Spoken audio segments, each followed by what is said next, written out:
We were so close to finally bringing the time of our great lady to pass. So very close indeed. But alas, the meddling of fools saw our chances thwarted. For now. Still, eternity is a long time. There will be other chances. But for now, my lady has to heal and bide her time, not truly at her full power. This was, of course, a wonderful opportunity for Zariel to press her advantage and raid my lady's sacred treasure hoard. This was not, of course, to gain the treasures for herself. Oh, no, no, no. It was so she would have something even better than normal gold to tempt mortals with. Coin from the hoard of the Dragon Queen herself. She had a grand plan and needed something special. Of course, my lady always knows where every single one of her coins and treasures are. And as her servants, so do we. It simply took some time, but we were able to use mortal followers in the material plane to track down every single one of those coins. Looking into it, it seems those travelers aided us in that. Perhaps indirectly. And that is how they got Our Lady's favor. It'll be interesting to see if they are true to their word about this weapon. A chance for revenge against the Archduchess is something the great Dragon Queen is looking forward to greatly. This is Red Moon role-playing. You are back in your vehicle and have begun driving south. That was the direction you were given. Finding Lulu back inside the vehicle safe and finding no problems. Getting back on the road was not too much of an issue. Telling Lulu where you intended to go, she was able to then present the map to you. And on the map, you are pretty sure, Royce, you actually could see something that looks like a large mountain south from the skull. Again, though, on this map, absolutely no indicators of distance or time. Just a picture representation. Still, you are on the road and driving once again. How is everyone feeling after their encounter? Well, Lothar feels lucky to be alive. That went way better than he had expected. But we have made promises now. Promises that we must keep. Royce wonders whether Tiamat actually cares whether we succeed or not. Just wants to see us attempt it for her own entertainment, perhaps. Larissa is conflicted about how she feels with all of them being almost in debt to this god. And she worries for her companions, which have now kind of become her friends in this, in that they're all kind of locked into this together now. That all it takes is for, her to fail at doing whatever it is she has to do, and they could also suffer the consequences. And she never wanted to be in debt to a deity or a being because of her past, because of her history, and I think it weighs on her a little. One thing that might bring you some comfort, Larissa, when you think about it, is at least this was not a deal signed in blood. This was not a devil deal or anything like that. This was simply being told by a god to do something and going to do it. It's at least not that binding. After all, there are plenty who anger the gods all the time. But admittedly, while you are here in hell, you will need to be careful. Yeah, she also knows they're about to go and see a devil and are probably going to end up doing the one thing they all said we must not do, which is making a deal. Lulu looks over to you and sort of says, as you're driving along, Nerissa, are you all right? You seem worried. Well, I never imagined myself to be in debt to Tiamat of all the gods. I try not to be in debt to any of them, even the ones that people like. She's not very nice. I wish you could have found another way, but this sounds like it might help. And I'm looking at the map, and I think I do remember a big mountain. I think that looks like this one. So maybe I came this way, so we might be going the right way. I think. We're going to go and meet with a devil, Lulu, and we've been advised that we should offer a deal as soon as we arrive. That would mean we don't all get killed. Otherwise, they might not really like you just coming up and knocking on the door and saying hello. I would. I just don't know what we can offer. The only thing that people seem to be interested down here is souls, and I'd quite like to keep hold of mine if I'm honest. Of course. No, you definitely mustn't sell your souls. But I don't know, maybe there'll be something else you could do? Maybe? Perhaps. Devils have always got people that they have angered or who have angered them. Perhaps we can sell services. Just remember, though, that reminds me, though, but be careful what you say, because remember that they are loyalty and serving each other is very important. So, maybe we shouldn't say that we want to save Zariel, because that might not go down well, maybe. I don't know. Will you be coming with us into this place? I mean, if you think I should, there'll be a lot of devils, I think, and they're quite unpleasant. They are, but we are also mortals that are susceptible and fallible in much worse ways than any other kind of beings are. Okay, well, I'll try and be brave then. Yes, I shall. I shall come with you. Hey, you've come this far, Lulu. You've kept us safe so far. You've been very brave, Lulu. Yes, you really have.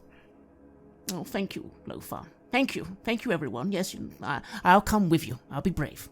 And she flutters around the cramped space, making a little light from her trunk that is a pleasant, soothing light, it seems. Royce, you're driving along. Once again, hours pass. Desolate wastes, strange shadows in the distance. At one point, though, you do think you finally see some sort of the river again. That, at least, is a different landmark on the horizon. You begin sort of driving along the river, although you're still quite far away from the river Styx itself. Lothar, in boredom, at one point, maybe you look out a little slit, and far away you can see what looks like mounds of individuals, creatures, crawling along the banks of the river Styx. Most of them look like decrepit humanoid forms, just crawling along on hands and knees, while some are much larger, bloated. They look like they are blind, and they sort of just roll along or crawl along. They look even more pathetic. Those must be Nurabibos or Nuraripos. It's a bit of a strange name. One of the other forms of lesser devil, almost as bad as a lemure. But they are very far away. You don't feel any danger to you, just something to see. There's so many creatures that are living here. What a truly horrible existence. Indeed. You know that this is the final fate for many evil souls, will be what you see before you. Some of them, the truly evil ones, the worst, they may rise above this, maybe become devils someday, but for most, the great irony of no punishment is that this is the punishment. They do not need to be tormented by devils. Merely existing here will be their eternal torment. Let's make sure we're not one of these eternally tormented, I guess. Yeah, I can definitely get behind that. Lothar, look, we also know that we were going to see if we could try and find Tobin while we were here. Perhaps, as part of this deal, we could get some information on that if it doesn't cost us too much. That's a good point. Yes, we should save Tobin. I don't know what we could offer this devil that isn't our souls, but perhaps we start with services. Something that isn't lifelong and then some. We are strangers here. We can definitely offer our services. We can definitely offer to perhaps help solve problems. I don't see that we have much else to offer. We need this vehicle and, well, we definitely don't want to give up our souls, or I'm not too keen on giving away much more of my blood either, to be honest. If a soul needs to be given up, it's my soul we give up. I can't have 2 more souls on my conscience. Nobody here is selling their soul for a deal. Some of our souls mightn't be worth as much as they once were. Just see Royce guilt-stricken, basically. Well, we all carry darkness within us. None of us are innocent. But let's make that our last choice, shall we? Agreed.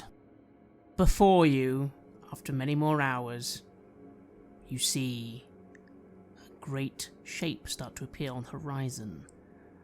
This is more than a mountain, Royce. It must be some sort of... Yes, you've heard of these. Volcanoes. Because it emits a great fire from the top of the mountain, smoking and bellowing.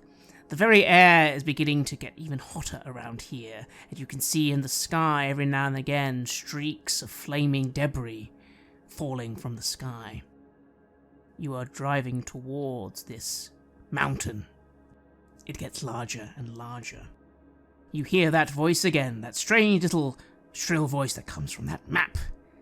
It says, "An ousted archduke sulking in a volcano, eager to reclaim his stolen throne." Lulu, your map is kind of creepy, you know that, right? Yes, I'm sorry. I think Silvara said the man she got it from was, well, dead, but also in the map now. She said you really shouldn't try mapping Avernus. It doesn't go well. Yeah. Here we go, I guess. Yes. Well, the map did seem to be speaking about Bel, yes? Well, Lothar. An ousted archduke sulking in a volcano, eager to reclaim his stolen throne. If he ruled hell once before. Archduke, yes. Archdevils normally refer to themselves as archdukes or archduchesses, depending on the mood they are in. Yes. Bel. Sulking. Well, that should give us an opportunity. As you are approaching, you start to see several things approaching you. Large vehicles, much larger than yours, 3 or 4, are starting to drive towards you on the horizon. You find yourself remembering, Lissa, the instruction of you're going to need to offer a deal immediately. What does everyone do? Do we know what we want in return? We want the location of the sword. That's what we want. And his aid, perhaps, in any potential battles. You hear the voice, Lothar, from your shield. Don't be morons, don't just say that out aloud. Say you wish to deal. You do not need to dictate the terms to these devils. There's only Bel whose voice you need to hear. Right. Well, then we must speak with Bel. And in return for that, perhaps we can offer them one of the soul coins that we have. That's an option. You see these larger vehicles have all formed a line and have stopped. You are driving towards them. What do you do, Royce? So, the vehicles have just stopped. Are they, like, facing us? Are they moving away? Is it like a traffic jam, or are they stopping looking at us? No, they've stopped to sort of form a wall before you, so that if you continue moving forwards, you're probably going to crash into one of them, but then the others would very quickly be able to surround you. So I'm going to keep the pace that we're going, driving towards them, and just at the last minute, like, turn to try and basically handbrake turn and look really cool and impressive. Land up beside them so we look like we know what we're doing. Roll me a dexterity check. 21. You pull that handbrake and pull off a very slick maneuver as your vehicle comes to a stop with a nice skid, just before these vehicles. And for the moment, everything is silent. The vehicles are waiting. But you are close by. If you wish to get out of the vehicle, you can easily step a few steps and be close to these other vehicles. So we've pulled up, and through the slits we just see basically these war machines idling in place. Is there someone standing on top, a clear leader, or...? You can't see anything like that. Although, as you wait a bit, you do see individuals start to leave. All of them. Various devils of various kinds. Mainly, it seems, let's see, some of the ones that look like that devil you met in the basement. Some that look like those bearded devils you met in the city of Turiel. Mostly humanoid in size, it seems. All clad again in that very interesting armor, very black, very chunky-looking armor covering everywhere. Which is something, Lofar, you definitely remember you didn't see when you were in the basement. That didn't have armor on, and you're not quite familiar with any devils you've come across in the material plane having armor. They don't normally need it. After all, if they die, they just come back here. That is peculiar. Royce is going to... I'll get out of the vehicle and stand on top of it. You do so. You see the closest vehicle.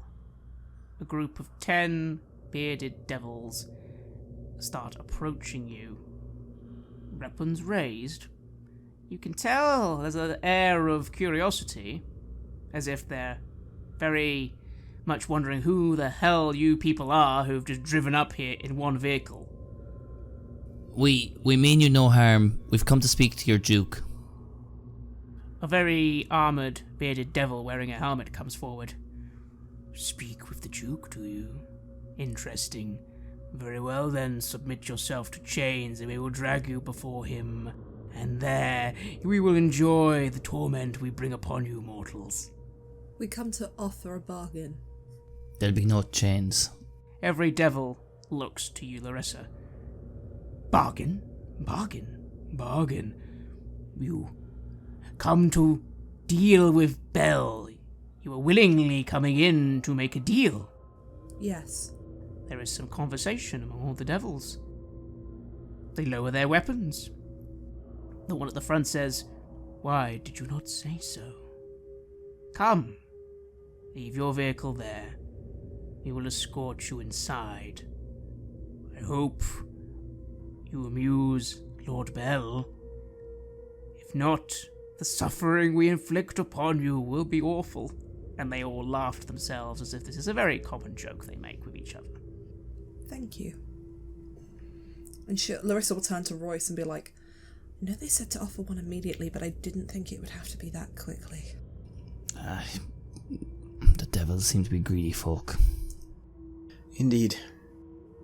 As all three of you leave the vehicle, you immediately on both sides begin to be flanked by many of these devils. Mainly this bearded sort, it seems, although again, some of those spinier ones. Also, from some of the vehicles start flying those flying swords. Yes, you remember the ones from the sky, immediately flying towards this great fortress that lies before you. Yes, you see now into the mountain itself is built a great amount of extra buildings. Black iron, spikes going to the air, corpses on some of the walls just left to rot. Some of them actually looking like devil's bodies. You suppose, down here, Lofar, yes, devils can die permanently, so these devil bodies are just left there for eternity, you guess, until they rot away naturally, if that's possible. They begin marching you towards great gates. These great gates begin to open slowly, great chains being pulled apart as you are going in. How's everyone feeling, being completely surrounded by devils and going into a giant, very well protected looking mountain fortress? Well, it doesn't feel much worse than Tiamat. I mean, it's here in this place. We're not safe anywhere. But it seems as if, as long as we respect traditions and show, well, respect to those we speak to, it seems as if people are willing to, well, creatures, devils, are willing to hear us out. You certainly find yourself, Royce, wondering what would have happened if not only had you not offered a deal immediately, but even mentioned the name of Bell. That, after all, you had never heard of that name till just now, so, that would have been interesting, you think to yourself.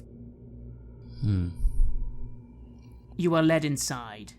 Find yourself in a dark tunnel. Light here is very low initially, but you, at least Larissa, are able to see as well as most. You begin being led down tunnels. You hear those great doors closing somewhere behind you. You go left. You go right. You go left. Already it's starting to become a little confusing as you are clearly being led somewhere in this great volcano mountain. You see Lofar as you pass by other tunnels. At one point you see great beings, larger than any of these other devils. They seem made of bones. You think that's a bone devil. Very unpleasant alien-looking creatures. Oh, so armoured! And at one point 3 of them just start marching past you in this tunnel, looking down at you before moving on. Again, you then go past a walkway of metal going over a great pit.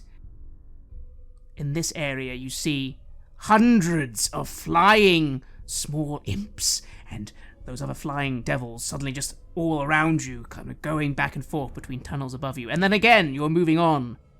Lofar, this is a true fortress of hell.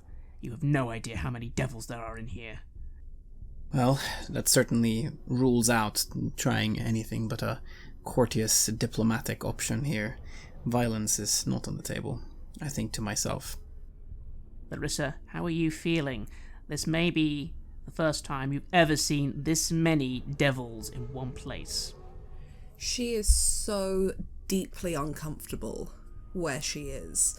This is the kind of thing she has been avoiding since she ran away from home years ago. And she's right in the middle of it. And she really doesn't want to be here. And Royce, this is, again, for you, just strange, I suppose. How are you feeling? You're clearly in a fortress, and you can clearly see, this you do know from your own background as a soldier, that this is organised. This is not some cackling den of mad creatures. This is a fortress. This is an army. The sheer number of devils and just creatures in this place, all we know about them is trying to get one over on each other and trick each other and outmaneuver through politics or violence. I'm worried about how volatile this situation may be, organised or not. Can anyone be trusted here? The ramp finally comes through a great staircase. The staircase begins to spiral downwards. You follow. Not a single word has been said to you this entire time. You're simply being marched forward in a very orderly fashion. You come down to a great cavern, and you feel heat. This is no longer some uncomfortable summer's day heat. This is magma. Fire, you can see. There are pools of it all around you. Lofar and Royce, please make me a constitution check. 14 total. I get 11. This is hot. This is unbearably hot. You can feel the very air in your lungs, like, starting to feel heavy. You are sweating profusely, especially you, Lofar, in your armor. It's not like you're gonna fall over. You're not, but you have no idea how long, like maybe an hour, and you're gonna need some water or something. I pick up my water flask and I drink a little bit from it. Oh, the heat it's intense. Are you feeling it as well? I've not experienced anything like this before. It's otherworldly. Well, obviously it's otherworldly, but I don't want to stick around here longer than we need to. Well, let's get this deal done as soon as we can. Larissa, you notice your two companions struggling. But you're warm. Maybe a little uncomfortable, but it's not that bad, you guess? She looks at them a little confused, because I imagine that she's like, they're starting to like lag behind just a little bit as it gets really hot, and she's like, "Are you both okay? I know it's a bit warm in here, but..." It's very, very warm. I'm quite envious of your, well, natural resistances, I suppose. "Oh, yes, that would be why. Here," and she'll pull out her water skin and hand it to one of the two of them. She feels a bit bad that she's just like a little uncomfortable, whereas they are sweltering. You both have a moment to drink the water. This is probably one of the first times you've actually had to have water. You didn't really remember eating much. You've rested once, right? Your time is so strange down here. The water tastes of heat. It's like not boiling hot, but it's not pleasant at all. You feel maybe a little better, but it's strange, Royce especially, how this water, like, you're pretty sure these water skins, like, that water was not bad, was it? But it tastes so stale, as if it's been, like, in the water skins for months. This place messes with the senses. This water is vile. But Royce is going to just drink it, regardless. Being a boxer, he understands that dehydration and fatigue is an enemy that leads to poor decisions and issues. You begin moving forward more. You begin to see something very interesting. There are giant iron anvils, and before each anvil is a figure. A massive figure, towering at least 10 times the size of either of you. They are not devils. They look humanoid. They have beards. Their beards made of embers and fire. Lofar, are these giants? Fire giants. You've heard stories. Yes, they must be. Pounding away at these anvils. Pounding away at something very loudly. You now hear this clanging. You've actually been hearing the clanging for some time, but you just felt it as if it was just like a background noise, and now it's quite obviously these 4 fire giants strumming away at metal, and beside them large containers that you can see look like they are filled with weapons. They're making weapons. Smiths. Yes, maybe a little something in you feels interested, just for a moment. The scale of this. They cannot be forging small weapons. They must be forging at least things that are fit for those larger things you saw earlier. But also, at the same time, maybe hundreds of swords and daggers and spears. They could easily make them. I try to see if I can see anything about see anything of the craftsmanship that's at play here. If there's anything that I can pick up, I'm impressed and intrigued. You do see, going past some racks, these weapons all look very similar. You've seen this before. It was a lot of these devils have been holding them. They are made of some sort of black iron, and they all seem to have some strange reddish glow around the sides. It must be an enchantment of some kind, and they all have it. I'm gonna try and learn something about that while we're here. Maybe something that, well, like Gond and my superiors in the church there might be interested in. This might not be the time, though.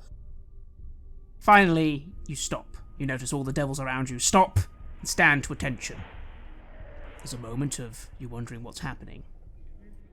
And then you see before you come a being.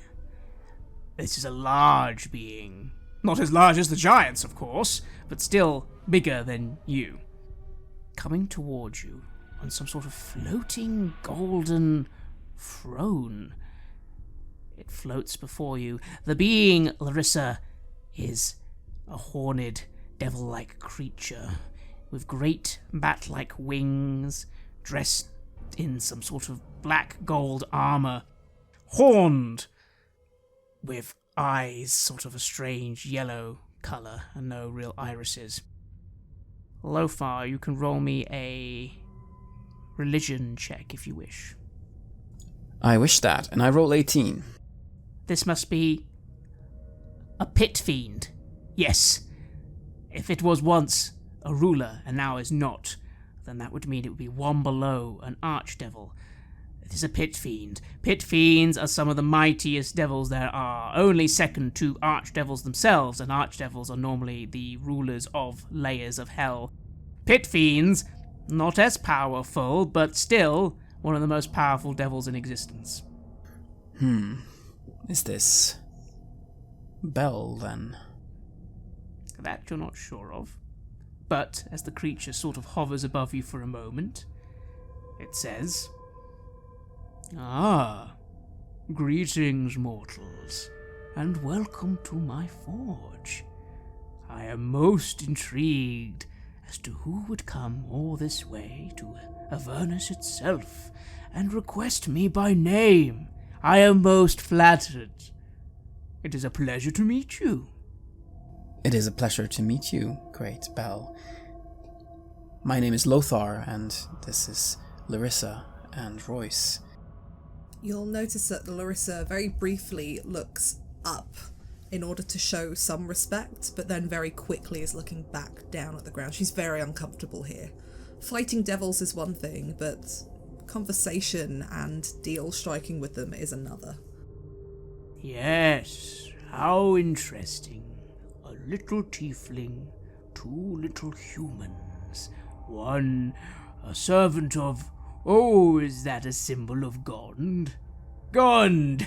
Ah, amusing. Do you approve of the great metalworks I have here, little servant of Gond? It is most impressive. The craftsmanship, the craftsmanship that is shown here, it is exquisite, and the weapons so large. This is a very mighty forge you have here. I commend you. Wars need weapons, and mine are some of the best, enchanted with Hellfire, most useful for reaping souls, which, of course, is the business of our enterprise. Of course. So this red glow, that is the enchantment of Hellfire that I can see on this black iron. Indeed. Most interesting. Now, come! He gestures towards some doors that you didn't quite notice before, but suddenly you see there are some doors leading somewhere off from this great forge. He begins to float towards it. As he does, his size begins to diminish. He seems to be shrinking down, almost, in a few moments, more at your level, it seems. And he floats through the doors that open by themselves. You are pointed in that direction by all these other devils with spears. Time to follow. I guess so. You all follow into a chamber. At first you see nothing. Darkness. You hear the doors close behind you. You feel, Lothar and Royce, a slight release of that pressure. It's less hot in here.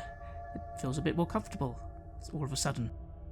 And then the room begins to illuminate. You are in a room. There's some tables, some chests. You see some parchments. There's a lot of things on the walls. Diagrams, Lothar. Very interesting, you think, although you see all the abbreviations are in Infernal. And at this weird floating throne, a far less large Bell is sitting. So, mortals, a deal, is it? Naturally, I, of course, am very interested. You do understand, of course, that if you are not here to offer a deal, I'm going to be very disappointed, and I might have to throw you into the volcano. I'm joking. I would never throw you into the volcano. That would be very boring. We do indeed come in search of a deal. We come in search of a sword that has been lost somewhere here in Avernus. A lost sword. Oh, how interesting. Well, I know of many of those. Would you happen to know of a sword that belonged to the angel Zariel? Perhaps. She's had many weapons herself, though. We'll have to be slightly more specific. Well, it would be an angelic blade. Very, very important for her in her previous form, shall we say. Ah!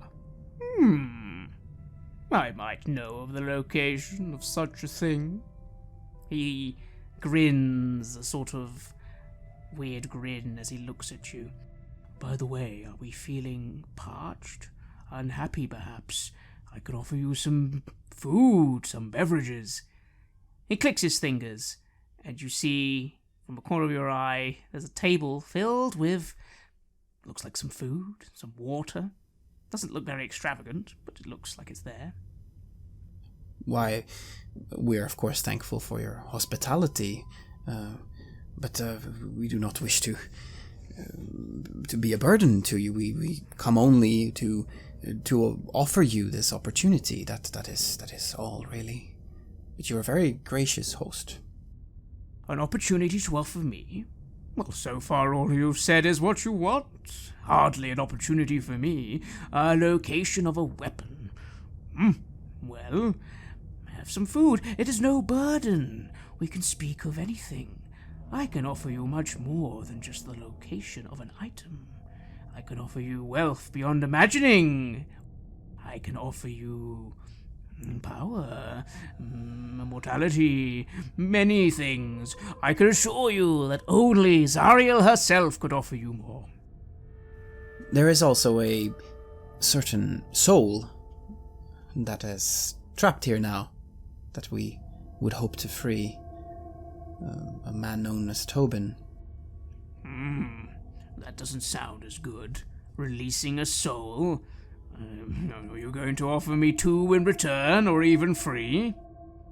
Well, there will be an opportunity.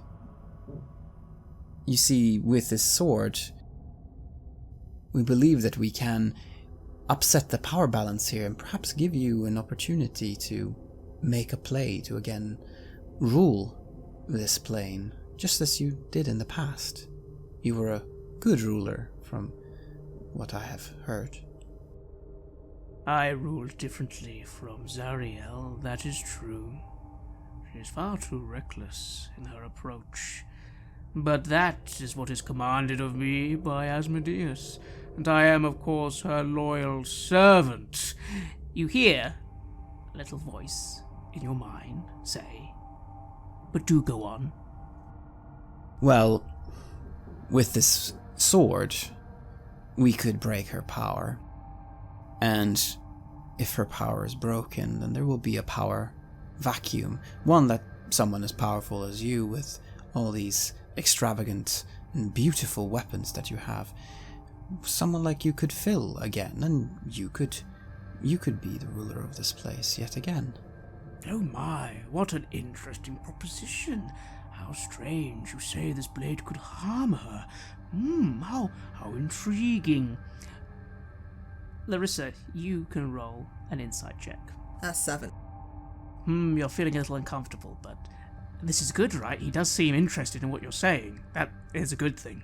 Definitely a good thing.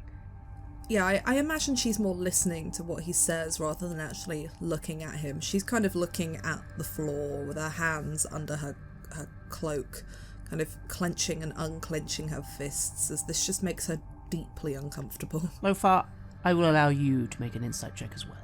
13. Yes, this is good. He seems to be interested in what you're saying. This is the right way to go, we think. So, yes, a sword, and it can harm Zariel. So do go on. So that is why you've come. You've come to get a sword to harm Zariel. That's an interesting little mission. No, well, we're not here to harm her. Specifically, we're here to save the city of Turiel that is kept here. And the way to save the city is to break the hold that Zariel has over the city. That is the only way to do it, seemingly. That is why we're here. We do not really wish to harm anyone here, but if that's a consequence, and the consequence is that someone like yourself would come to be in power here, then, well, that would just be fortuitous consequences, would it not? Oh, it certainly would. All right, so we have... It lifts a finger. You wish to know where a sword is. So, what's the offer from you then? Don't worry. I'm going to assume your free souls are off the table. You are brave, intelligent adventurers, and I'm sure I couldn't bargain with you to get those out of you. So, let's start something smaller then. What do you offer? How about a soul coin? The real reward would, of course, come afterwards. The reward is the consequence of what we will do with the blade. It is, how can we say, a little bit of delayed gratification. Oh, I don't like being delayed on anything. How many soul coins? Well, if you must have something in advance, we could offer you 1. Tell me, Lothar, would you go to a king and offer him 1 gold piece to tell you where his greatest treasure is? We offer more than 1 gold piece. The gold piece is a show of faith, and this gold piece is worth a lot more to us than it is to you. Agreed. But we offer you the opportunity of ruling this plane, and thousands, hundreds of thousands of souls that come with it. Is that not enough? That wouldn't really have anything to do with you, dear Royce. My point being, he then makes a little flicker with his hand, and you see 10 or 20 black coins suddenly appear in his hands as he starts playing with them. I'm afraid souls already minted and bought in hell are meaningless to me unless you had 100. 1 or 2. It's not really going to cut it, is it? Don't worry, we're negotiating. Keep going. It's very impressive, but what do you propose? Well, are your souls out of the bargain? Just asking. Yes. Oh dear, little tiefling. Why is that? You don't really need them. Souls are very overrated, you know. They barely do anything for you. Perhaps, but I spent enough time trying to keep hold of my own. I'm not about to trade it away. And it's the only time she looks up and kind of looks him in the eyes and goes back to looking at the floor. Perhaps not a deal, but a wager. How about as an insurance policy, if we don't come good on our promise to upset the power balance, our soul is forfeit. My soul is forfeit. That is interesting. Although you do realize that wagers are often not legally binding. You can't say, you might pay up, and I might give you something. It has to be concrete, my dear boy, you understand. There are rules, there are regulations, there's legislation. I think you'll find they're called clauses in contracts. Yes, I'm aware. Oh, how clever. Very clever. How could I ever match wits with you? So, what is your clause then? I give you a location, and you maybe help me get some power. It's still not sounding perfect to me. It's not sounding perfect to me either. Well, go on then. We're going to have to do better, aren't we? What about you, tiefling? Come now, you're being silent. She doesn't look up. I think in this case I'm perhaps not the negotiator of this group. My judgment is far more skewed. I'm sure you understand. And she removes her hands from her cloak so you can see the arms that are covered in the infernal script in a kind of display of, yeah, I don't think I'm the person to make this deal. I'm already marked. I've already paid a price to some devil somewhere. He grins. He starts looking over your runes. There's a flicker in his eyes for a moment, and then he simply says, "Oh, I think you're very wrong, Larissa. You are a perfect person to make a bargain with. Come, we're getting somewhere, all right. I'm going to maybe think of giving you a location of something, but come, you've offered me 1 or 2 souls, you've offered me a wager, but with no terms. Let's try something else. Come now."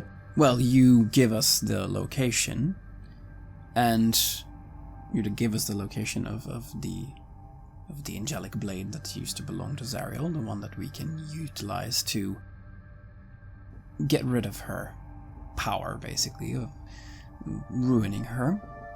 And if we don't, then you can have my soul. You can have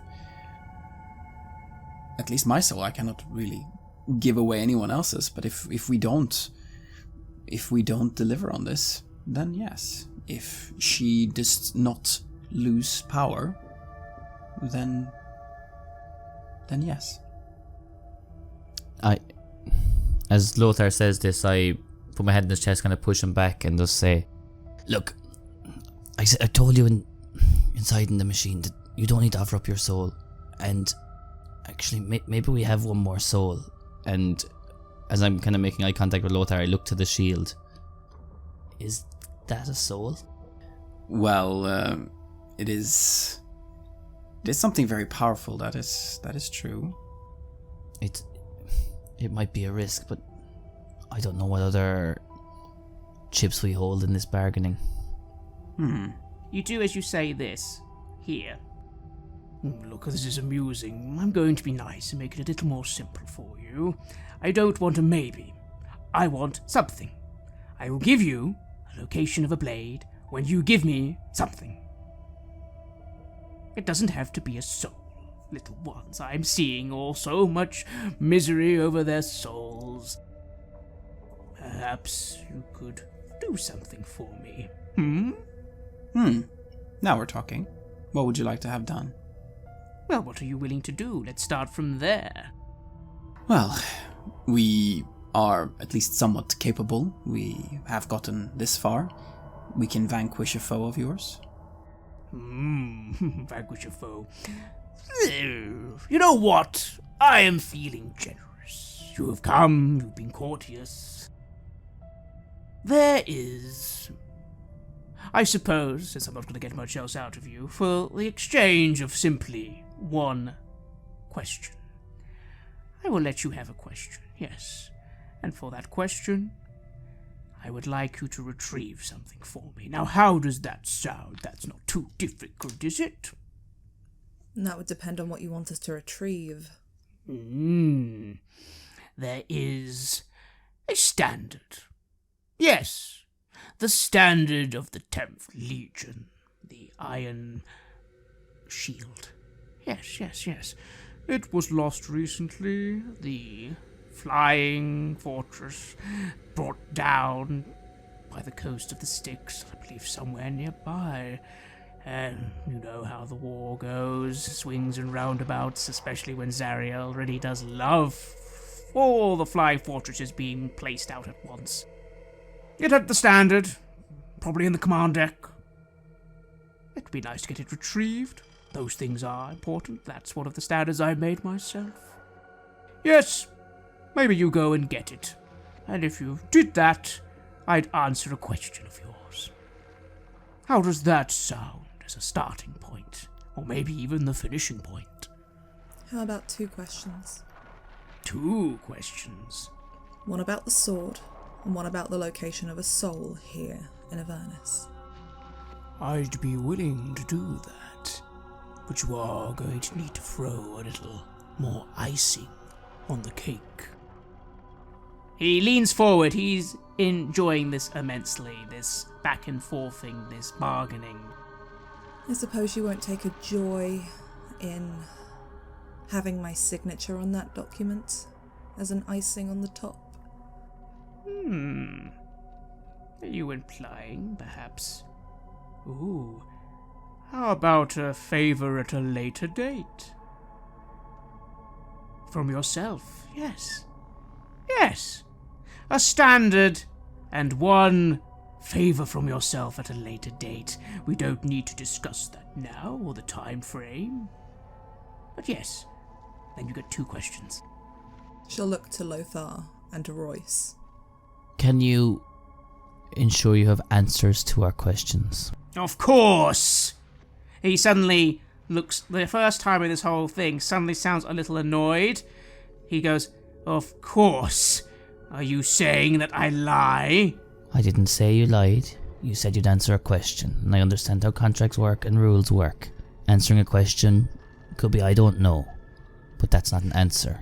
Do you have answers to our questions? It depends on the questions you ask, little mortal. We've told you the questions we're asking. I think what my friends means is there some kind of insurance for if the answer is unsatisfactory, such as I don't know, or inspecific? Perhaps we can enter a clause that if the answer is not information that we can actively use, either the payment does not need to be made, or another question may be asked in return until there is an answer which is actively useful to us. You still get what you wish, and that clause only is invoked if there is nothing we can do with that information.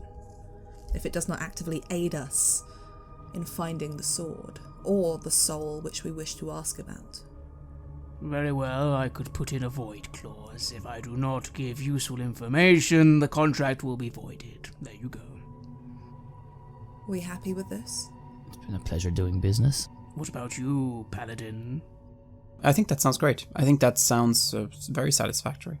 One favour. One. Of course, one little favour. You hear your shield pick up at this point. This is all very good, but why don't you offer something else? Why don't you try finding out how I could be freed, for example, Lofar? This would be a brilliant time to do it, you know. I've been really helpful. You have. But I think that opportunity will present itself a little bit later. I think now we need to stay focused. Oh, very well, Lofar. You always know best. Very well, then.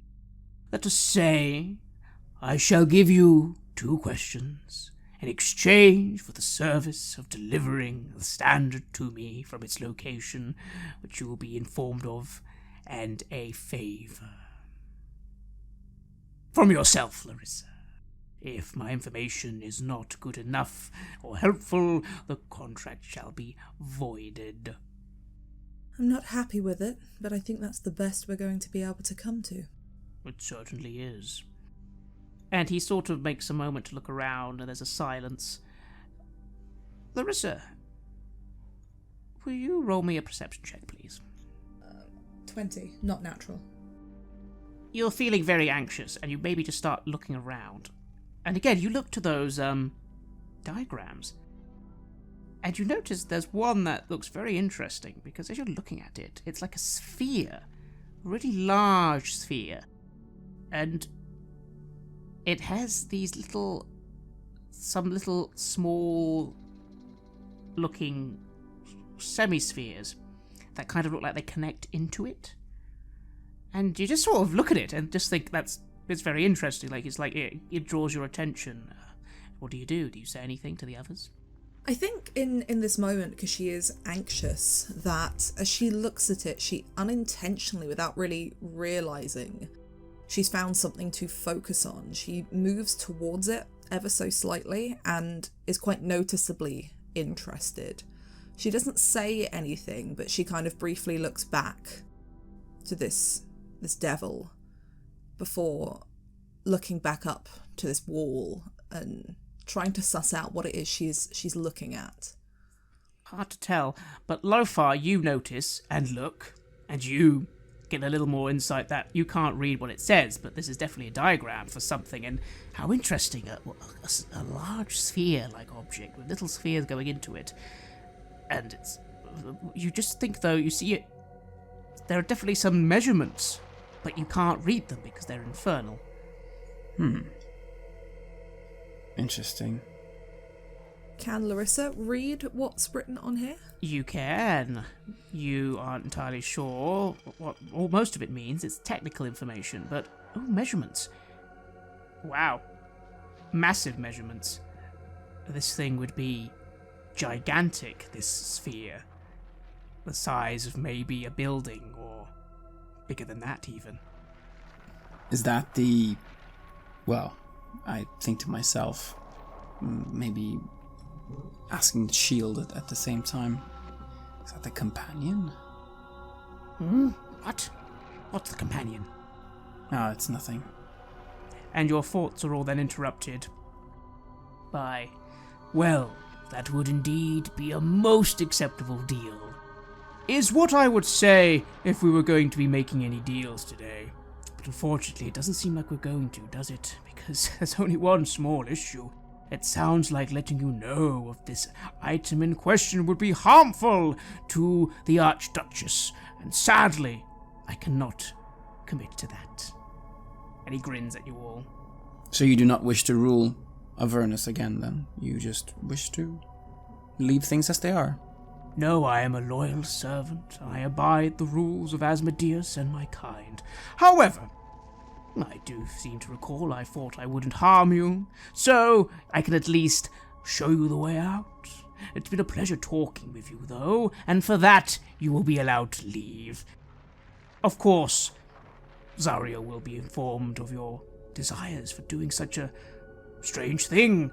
She'll probably be very interested. I'll send some imps her way as soon as possible. And he begins to move. So sort of looks like he's going to click his fingers, but he's doing it quite slowly. What do you all do? Is there nothing that can sway you into giving us this information? I mean, information is just information. Doors swing open to this chamber. You see outside suddenly, once again you are reminded of the heat of the furnace and the many devils present. He begins to grow larger, getting back to his regular size, the cavern itself seeming to extend to greet him. Unfortunately not, little tiefling. I am a man of my word, and I serve most loyally. All here know that. But pleasant trip. Let's go, guys. Perhaps we can find a devil who isn't scared of power or searching for greatness. There must be someone out there that has some ambition. And at that, there's a snap of fingers. You blink. You're by your vehicle. Outside the mountain. Alone. Totally alone. There are no vehicles waiting you, no blockade. How do you all feel? Oh, that was a waste of time. Royce is going to run in and make sure Lulu is still around. Lulu is. She says, "Oh, I'm really sorry. I was going to come with you, but then you all just started walking away and marching, and I kind of tried to say, wait, and you didn't, and then I kind of thought maybe I should stay where I was. I'm sorry. I know I said I'd come." You were right to stay. It wasn't a nice place. Larissa, can you hear some flapping from somewhere? Yes. Behind you there's some flapping, and you see a very small, tiny little creature with a scorpion-like tail and little wings. It's looking at you. What do you do? She kind of tilts her head at it, and she doesn't really know how to feel. She's glad to be out of that place, and on the other hand, she's annoyed that they came away with nothing, although she's still not certain that's the case. But she looks at this creature. Does she recognise it? Is this an imp? Yes, it is. It looks at you. And from within, somewhere, it's like it appears out of nowhere, suddenly there's a little parchment made of metal. It unfolds it. You see immediately words written in Infernal. The imp looks at you, Larissa, and smiles. All right then, deal ready. Time to sign. Larissa will read over this deal to make sure it is what has been agreed and nothing else has been added or removed. Roll me an investigation check. What the hell is going on, Lothar? Is it in Infernal? Yes. That is a natural 20. You begin reading over it. Now immediately you are offset because even though you can read it, what does it even say? The hereby signed agree to the term degrees of the so esteemed forfeit, so in the lines of it is gobbledygook speak. It makes sense, but you have to read each line a few times and you're doing so wait, what? This is clearly legal speak and legal term, and there's a few words you don't understand at all. But you're reading it, okay. 2 questions asked. The hereby signatures agree to collect the item in question and offer a single service in the name of Larissa. to be decided at a later date. Gobbledygook, information is non-useful, voiding of terms of contract. Okay. You think it looks okay? You don't see anything that says anything else. Or a critical success. It still feels a little uncertain because of just the stuff going on in this you're not sure of. But you really don't think you can see anything that seems untoward. She looks around at Royce and Lothar and back at the imp and says, "Do we sign in ink or blood?" Oh, blood will do. All three of you. Larissa will be the first to sign, and she will sign in blood, and she'll just move away from the imp. She'll go and sit with Lulu, and she looks a little bit out of herself. Just as you were about to sign it, though, you did notice the term of the retrieval of the standard. That was the first thing that came up. First thing to do, and then after that, in the document, wait, that's where it says that, and then 2 questions. That's interesting, you guess. I don't know if Larissa would have necessarily brought that up. I think she'd figure that he would want something first before, because if we get the questions and then die, he gets nothing. Yes, exactly. But that is the result of your critical success. That, yes, in fact, you notice that is definitely in contract. You will do this thing first, and then get your reward, yes. Does everyone else sign? Well, I suppose he needed to, I don't know, pretend as if he's not making this deal. It is signed by Bell, yes, it is with him that we're making this deal, not with anyone else. If you ask Larissa that, she will say that it's not entirely actually clear. But, again, maybe that's how it's supposed to be. Maybe Bell doesn't put down his name on things. You know, Larissa, that true names with devils are a very valuable thing. You imagine Bell is not his true name, but merely the name he is referred to, much as Zariel would maybe not be Zariel's true name, but true names in devil and even angel kind are things of a spiritual level, that sort of thing. Yeah, Larissa will explain that to Lothar and say, it doesn't have his name on it, but the terms are correct. You can trust that. The legalese is difficult to read. In fact, you're probably lucky you can't read it at all, if I'm honest, but it seems above board. All right.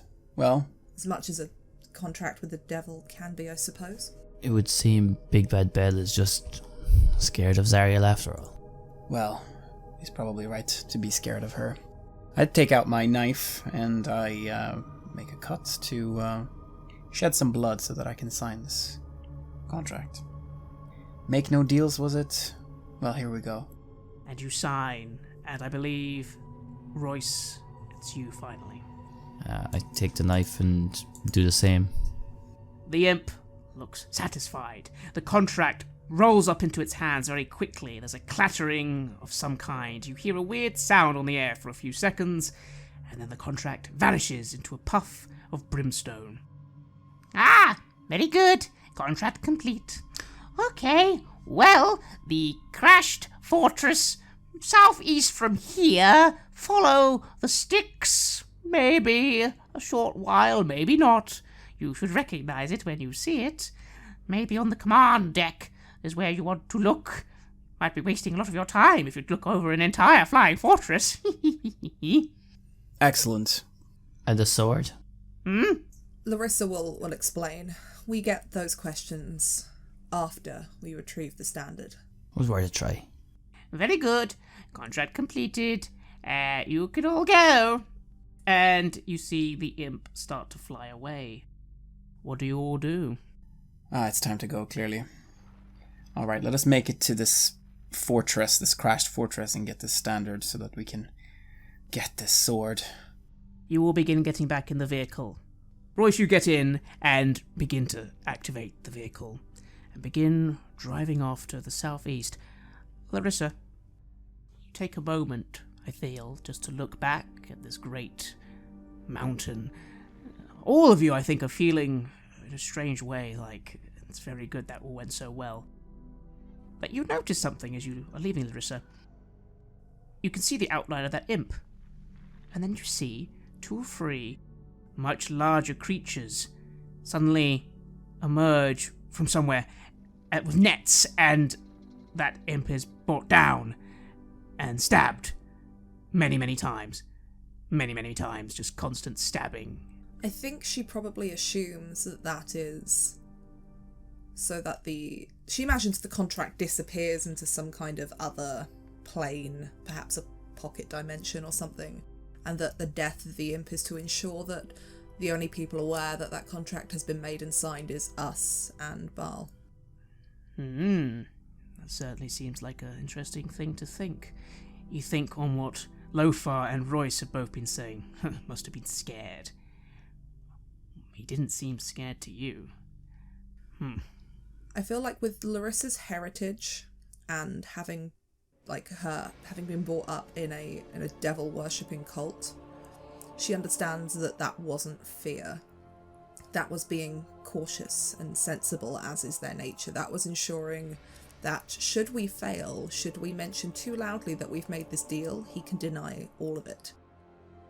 It would make sense. You, after all, know the hierarchy of hell is absolute.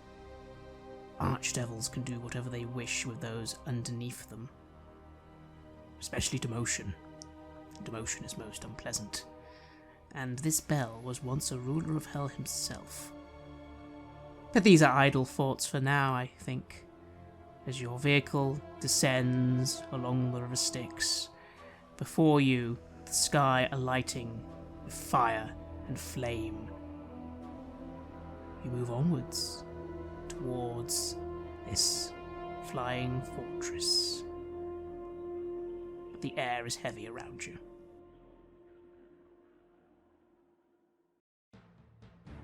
You have listened to an episode of Red Moon Role-Playing, where we played the campaign Baldur's Gate Descent into Avernus for Dungeons & Dragons 5th edition. We were joined by Virginia Page, who is Tabletop Horde on Twitter, and Owen Fáilbhe from the How We Roll podcast. We would like to extend our thanks to our friends at Wizards of the Coast for all their support in getting us the material early and for helping more people discover our show.